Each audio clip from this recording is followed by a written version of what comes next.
Well met, everyone. Nexius here, and I hope you are all having a great Winter Veil. I figured today would be the perfect time to talk about the origin of Winter Veil and why the Alliance and Horde celebrate it. So, as we know of Winter Veil today, everyone celebrates with gift-giving, giant feasts, and of course the winter attire. But what is it that they are celebrating exactly? Well, the later seasons of Azeroth are marked as a time of change in many cultures. The dwarves and Tauren especially look to the legends of the coming Winter Veil, the blanketing of the land in snow, heralding a time of renewal. The dwarves celebrate the season as a recognition of Greatfather Winter himself. They believe Greatfather Winter to be one of the Titans. As he would walk the land late in the seasons, winter itself would be his billowing cloak. In his wake was the blanketing of the land in snow, and thus it is said Greatfather Winter would cast his wintry veil over the land, hence the term Winter Veil. As parts of Azeroth lie in snow, it gives the land time for rebirth and renewal. The idea of feasting is one that traces its origins back to the legend itself. As Greatfather Winter walked Azeroth, it is said he would provide a bountiful feast to those who welcomed his presence. As such, the idea of feasting during Winter Veil would bring together communities. A single day of merriment and feasting welcomed the winter change, all in anticipation of the land's renewal come spring. The Tauren, on the other hand, are naturally attuned to shamanism and druidism, so therefore they are naturally focused more on the renewing aspects of Winter Veil, leaving legend worship to the other races. The Tauren choose this time of rebirth and renewal as the right time to give thanks for the blessings of their new home in Mulgore.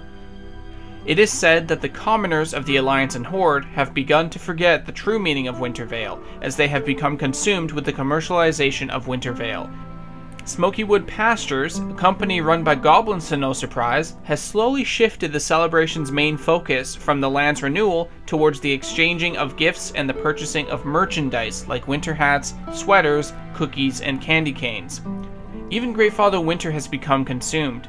Ever notice how much he promotes Smokywood Pastures when you talk to him? The players in the game actually focus a lot on Smokywood Pastures more than they actually focus on Winter Veil itself. Some of the quests that we actually have involves us going to the Alterac Mountains to save a deer known as Metzen, who is responsible for carrying a supply of treats for Smokywood Pastures. So we're not really there to necessarily celebrate the winter, we're more there to actually provide Smokywood Pastures a service in terms of saving their stock, of course, on their treats and their winter attire, while also wearing the stuff and exchanging gifts. But the heroes don't actually really learn much about the celebration itself unless you go out of your way to talk to one of the dwarves or one of the Tauren standing aside from where everyone's celebrating. They will actually lead you towards, of course, a source on where Winter Veil originates in terms of the legends, as I just mentioned earlier, but for the most part, it's more about the commercialized version of Winter Veil, and most of the citizens of Azeroth have kind of lost sight of what the true celebration is meant for.